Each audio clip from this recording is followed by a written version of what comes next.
Hey there, Tad Hargrave from Marketing for Hippies, and okay, I got some opinions on this video. So somebody who's in my membership program has just started getting into LinkedIn, and I guess he took a course that was suggesting one of the ways you approach colleagues on LinkedIn is you send them a message and you start a chit chat and just see how it goes, just see how it evolves naturally, and kind of take it from there. And he said, but I feel sort of manipulative because I'm reaching out for a reason, but I'm not saying it. And so this feels kind of low grade, manipulative, awkward, queasy, And so let me just share my thoughts on it. I fucking hate the idea. I don't like it. Reach out and chit chat with people on a business networking site.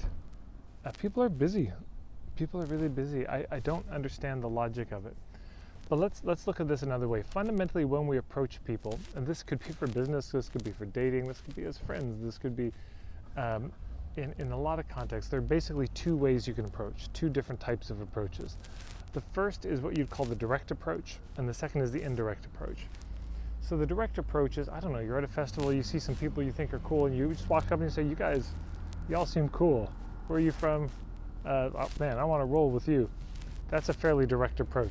You're acknowledging your intention for approaching. You want to hang out with them, and that could just be like, hey guys, you all seem cool. I came to this festival alone. I don't know anyone. Can I roll with you for just like half an hour tonight because I'm feeling a little shy? Oh yeah, man, come on, hang out with us. That's a very direct approach. The indirect approach would be, you see the guys standing there, they're having a lot of fun in the line, and you turn around and you say, hey man, well, nice hat. Oh, thanks, man. And you start chatting with them indirectly. So they both have their place, as you can see. It's not everything has to be this direct, super candid, new age, I'm just so transparent, authentic approach. Small talk is not inauthentic. You're at a grocery store and you see somebody you're attracted to. You could just walk up and say something, but you could also just start talking about what you're looking at. And similarly, on something like LinkedIn, you could just start chit-chatting because maybe they posted something and say, hey, I saw this that funny meme you posted. That's hilarious. Thank you so much for brightening my day. That would be an indirect approach where you are just kind of seeing the vibe, seeing how they respond. I mean, that's great. That's fine. There's nothing wrong with that. But I would just say in business, I would tend to lean towards the direct approach, especially if they're a hub, especially if there's somebody who supports your wanting. I remember talking with a fellow, and he's rich, and he gives a lot of money to the left, to support radical causes. And I was talking with him one day about asking, or fundraising and all this, and he says it drives him nuts when people say, hey man, hey, we should hang out and go for coffee sometime, because he knows they really want to ask him for money. He can feel it in the subtext. And what he would much rather is for somebody to say, look, John, I'll call him and say, John, we have a project coming up. I've heard you might have some funds that could support it. Would you be able to give me just 5 minutes of your time so I can give you the pitch on this? And he would just say, totally, go right ahead. You got 5 minutes, go. He loves it. He loves that direct approach, and me too. I wrote a blog post years ago called Stop Wasting People's Time, or Don't Waste People's Time, because I've had so many people approach me and send me nebulous shit. Say, hey, I want to hang out with you. And when we hang out, an hour and a half later, I have no idea why we hung out. Nothing came out of it, and it's incredibly frustrating to not be able to, and even sometimes this is with me asking, digging around, and they just have nothing. So there's that. And I remember a fellow, I knew he was a dating coach, and he was in New York, and he went to a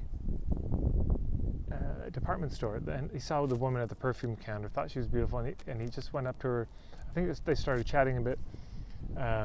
I don't know how direct or indirect he was, but he said, look, I'm in town just literally tonight. I fly out tomorrow. Cancel your plans tonight. Come go for dinner with me. And she said, are you asking me out on a date? And he said, of course I am. Look at you. You're beautiful. Yes, I'm asking you on a date. And she said yes, and they went for dinner, and they had a great time. And she asked him at dinner, she said, do you want to know why I said yes to you? And he says, I do actually. I am curious. She says, because I get asked out all the time. He said, well, I imagine you do. Especially you're just locked in there. You're a sitting duck, you get it. So she said, because I get asked out all the time, and I always ask us, are you asking me on a date? And they always say, oh no, I just think we'd go for coffee and hang out. But she can tell that that's not true, and that they're lying to her, and that is not particularly attractive. And so she just says no. But say you were the first guy in a long time who, when I asked, you were just candid. You were just, yes, vulnerable, transparent. Yes, I'm asking. Why is it vulnerable? Because now his cards are on the table. And she could say, no, I have a boyfriend, or, I'm just not attracted to you, or I'm not interested.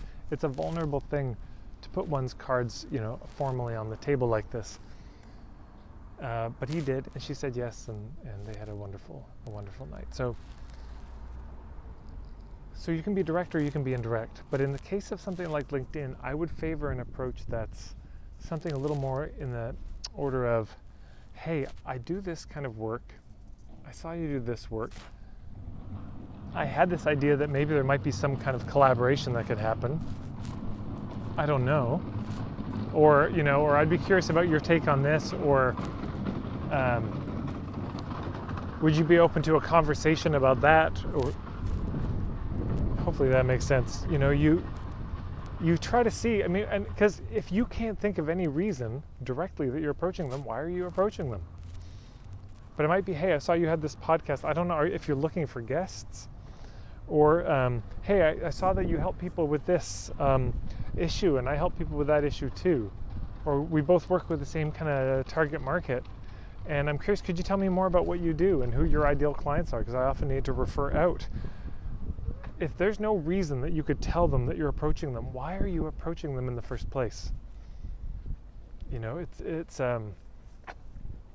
because at a certain point, somebody who's busy, somebody who's any kind of significant hub, is going to, at a certain point, either they won't ask and they'll just never return your calls again because you wasted their time, or they'll finally say, look, why are we talking? And they'll just ask for something direct. And if you don't have a direct answer, that's it. Kiss it all goodbye.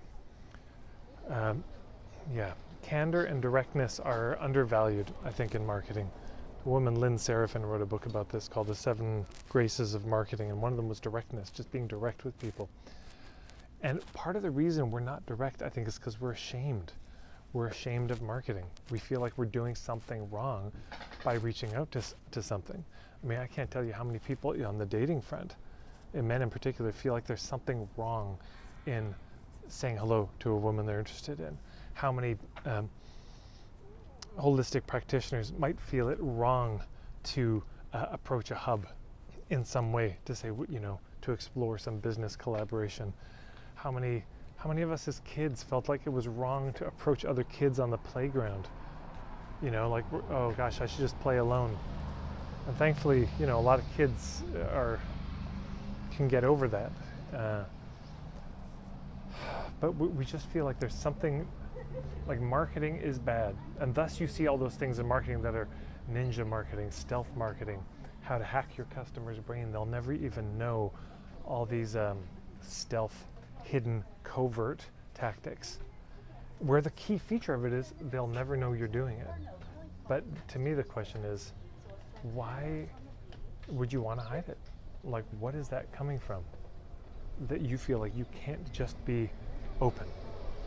You can't just tell people, here's what's on my mind, here's why I'm in touch with you. So, anyways, lots of thoughts there. Now you know what I think about that approach. And though, again, if you can find an indirect something to start a conversation, great. But at a certain point, get to the point. Tell them why. It doesn't have to be the first thing out of your mouth, but you might want to have it be the third. So anyways, thank you so much for watching this video. Thanks for watching any of my videos. Thank you so much to those of you who've been sharing these videos up in Facebook groups. I've had some reports of videos, particularly one I did a few days ago about, I can't remember, but apparently got shared in a few in a few places, and so and suddenly, you know, there were all these comments, even though I hadn't emailed my list about it.